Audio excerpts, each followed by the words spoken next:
What's up? I am Weed, and I have been into video games since the day I picked up the Sega Genitals controller and destroyed my uncle in NBA Jam. He's on fire! Now, there is no relation between genitals and my uncle, I promise. Ever since then, I have seen the full spectrum of video game advertisements, all the way from TV commercials, social media ad campaigns, and arguably artistic choices like the Halo Believe campaign. If you're unaware of the Halo 3 Believe campaign, it is incredible. It will make you cry.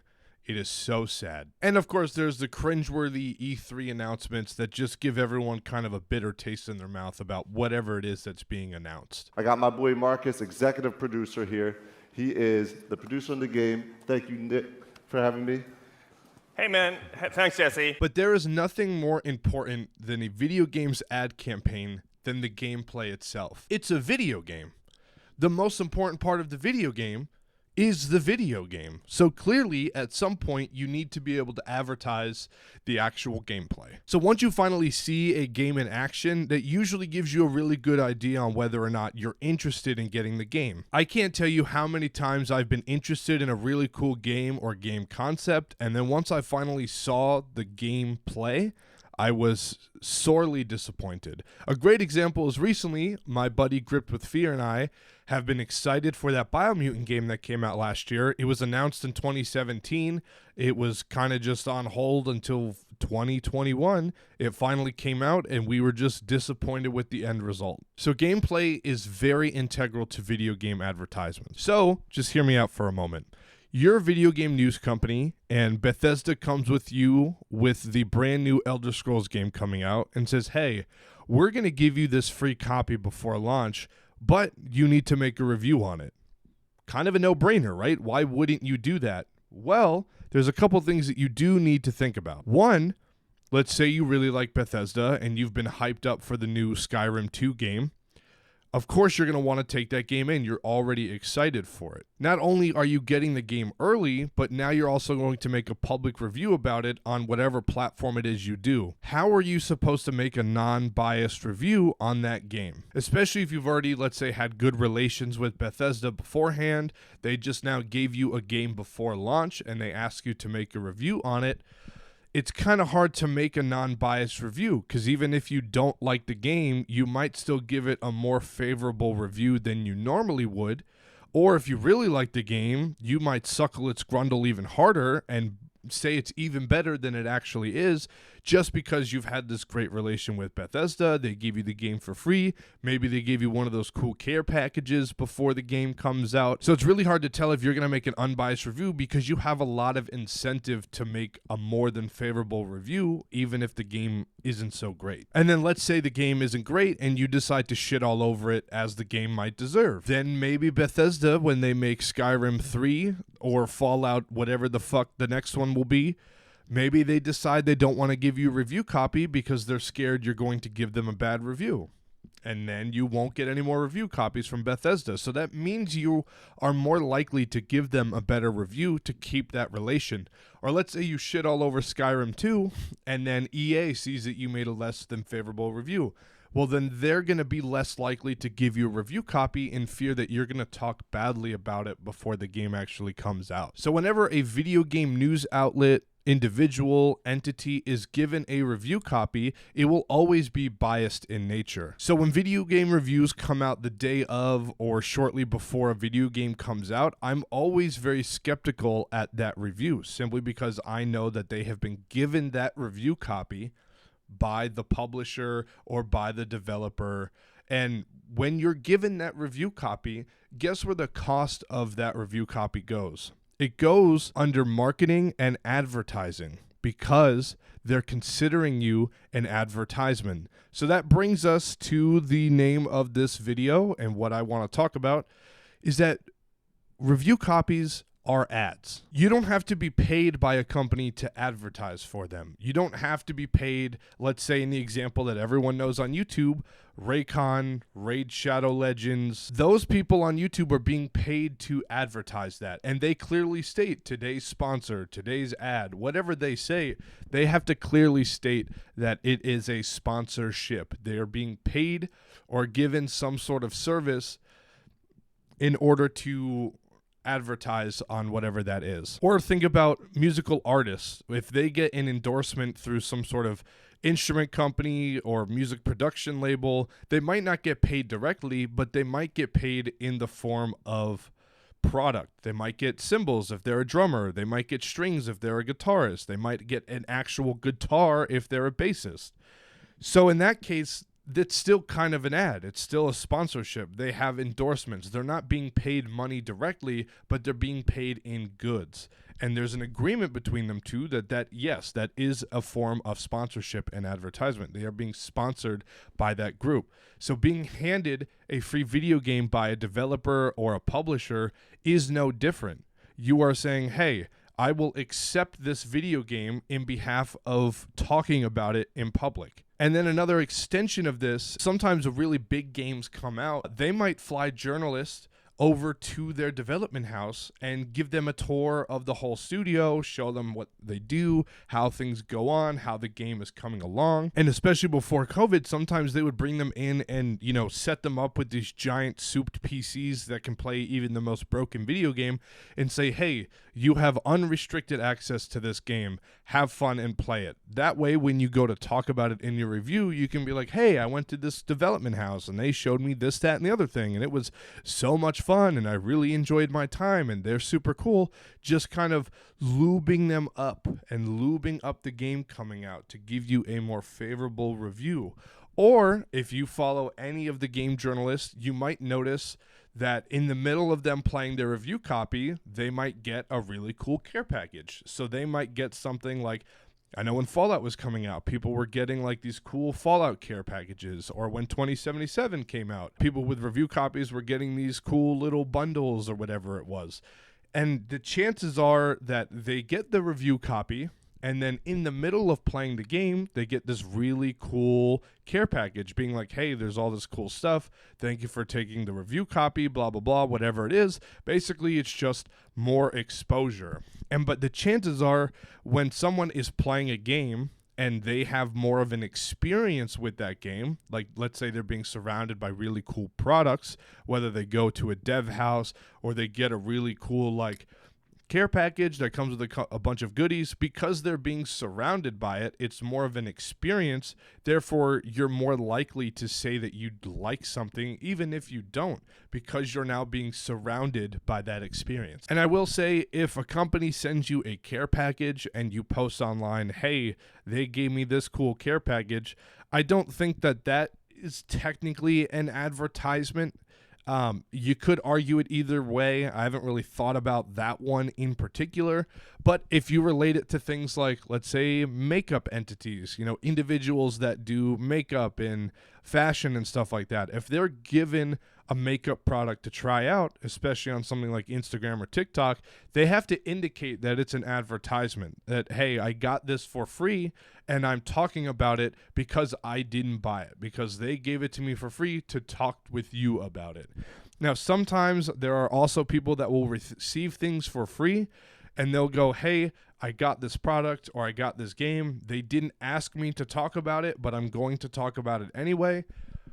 Even in that situation, they're being clear. I think if anything, if you're not going to indicate that it's an advertisement, you should at least indicate, hey, I got this for free, or hey, they gave me this, or hey, they didn't want me to talk about this, whatever the case is, because at least then they're being open. They're saying, hey, they sent this thing to me and I enjoy it, so I'm going to talk about it anyway. It's still not completely unbiased, but at least you're very aware that they got that product for free, so they might have a little bit more of a favorable review on it because they didn't spend money on it. And then, of course, an unfortunate but great example of an entity that gives things more than favorable reviews, even if they might not deserve it, is IGN, because they like to lather up their lips and suck the grundle of any big corporation or any big developer or publisher that's releasing a big, exciting new game. They always give it a high review, even if the game sucks. A great example is they gave Cyberpunk 2077 a 9 out of 10. And ratings, I believe, should be able to change. I think if you rate something and it's a finished product, then that rating should stick the way it is. But if you rate something and then it ends up being terrible, then maybe you should change that rating. But no, IGN just really likes getting all of their free products, all of their free games, and they can't help themselves because they're just fucking mongoloid idiots that they decide to give Cyberpunk a 9 out of 10. I don't take any of IGN's reviews with any type of seriousness, or I just take it with a grain of salt, because they gave God of War 2018 a fucking 10 just because it was such a hyped game and it was such a fan favorite throughout the years. And I'm not saying that God of War was a bad game. Just in my opinion, I think it was just a repetitive, lackluster game. It was beautiful. It had cool narrative pieces. I just wasn't a big fan of it. That's not what this video is about. You're going to shit down my throat, and that's fine. I'll accept it. I will die on this hill. God of War is fucking boring. Anyway, continuing. IGN is just a group of fucking idiots, and I don't know why they're still considered relevant and knowledgeable. I hope IGN just falls apart soon, because the fact that they still exist is just baffling. And on top of that, I think they just recently did the best video game of all time, and the two video games that were head-to-head for the best video game was fucking Grand Theft Auto 5 and God of War, and guess who won? God of War. I do not have a large audience as of recording this video, so I don't run ads on any of my videos. I don't feel the need to inconvenience you for like the pennies that I might receive for my video. I think that's ridiculous.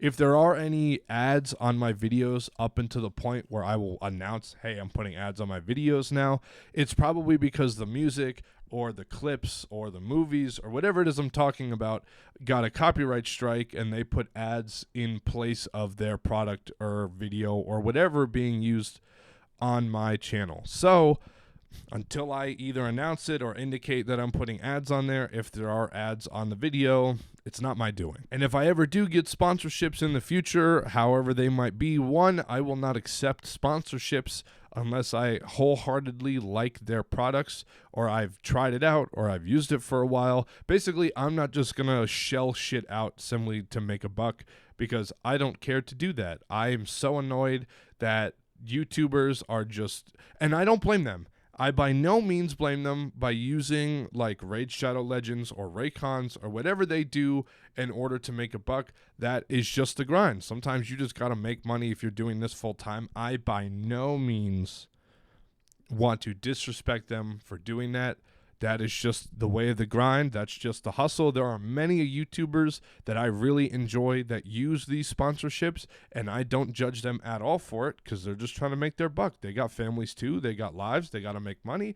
I'm just saying, personally, I will not advertise things that I don't truly believe in. And I'm not saying that they don't believe in these products at all. I'm just saying that Raycon and Raid Shadow Legends and those are just the most famously known ads on YouTube, and they're the ones that are made fun of the most. But again, I'm not shitting on them for using it.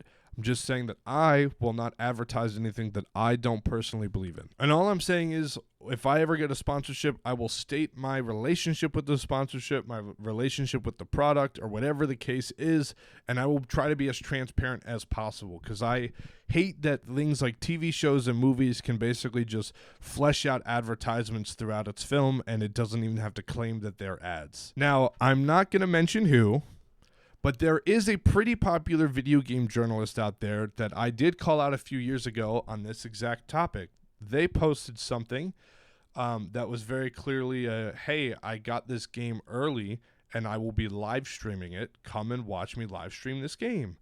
And I just commented, be sure to consider this an ad, because it is.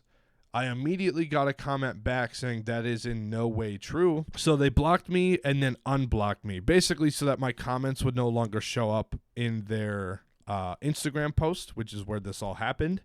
And then I was following them, and then I magically wasn't following them anymore. So they very clearly blocked me because they didn't want to deal with it.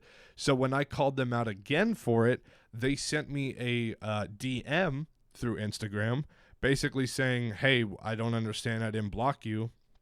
And they lost that conversation because I very clearly stated that I had proof that I was obviously blocked. And the fact that they commented on it and then DM me about it clearly means that they went out of their way to try to prove me wrong, indicating that there is probably some truth to it. They're probably very aware that what they're doing is probably an advertisement, but they don't want to deal with the ramifications of that, because then they know that that means that their reviews or them talking about a game is biased. So and everything is always biased to a certain extent. It is impossible to make a completely objective opinion or indication or review on something. You just try as hard as you possibly can, but when you stack the cards against you so much, there's no way you can get even close to being objective, and this is one of those instances. This is why I believe that if you get a review copy, it should be considered an advertisement. Just that way it's fully transparent. It just sucks when, like,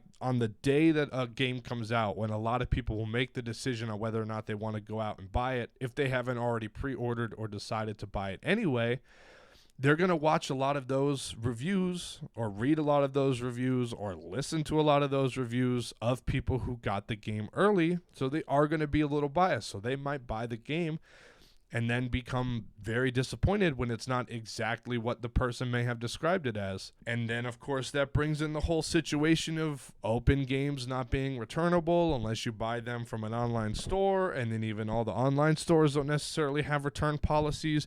But that is a topic for a different video, so I'm going to end this rant here. Guys, thank you so much for watching me ramble on about shit that I really care about. I hope you care about this as much as I do, because I do think it is somewhat of a problem. Don't mind me, I'm just taking my shoes off. If you feel a certain way about this, or you want to have a conversation or a dialogue with me about this, please comment down below. Let me know what you think. Am I fucking nuts? Am I the only person that thinks about this shit? Or do you also think that this should be something considered an advertisement as well? Or have you just not even thought about this at all, and now it might be ringing some bells now that you understand kind of the logistics of how this works? Please let me know. If you liked the video, hit like. If you didn't like the video, hit dislike, comment, tell me you don't like it, whatever. If you're interested in watching more videos, definitely go check out the channel. I'm uploading more shit like this all the time, and I've got plenty of reviews of movies that I paid for the ticket myself. I did not get to see them early. And then be sure to hit subscribe if you're interested in watching more by me. I do plan on live streaming once a week starting here soon. I just got to figure out life things, but that's not neither here nor there. Thank you guys so much for watching. I appreciate you taking time out of your day to watch me ramble again, and I'll see you later. Peace.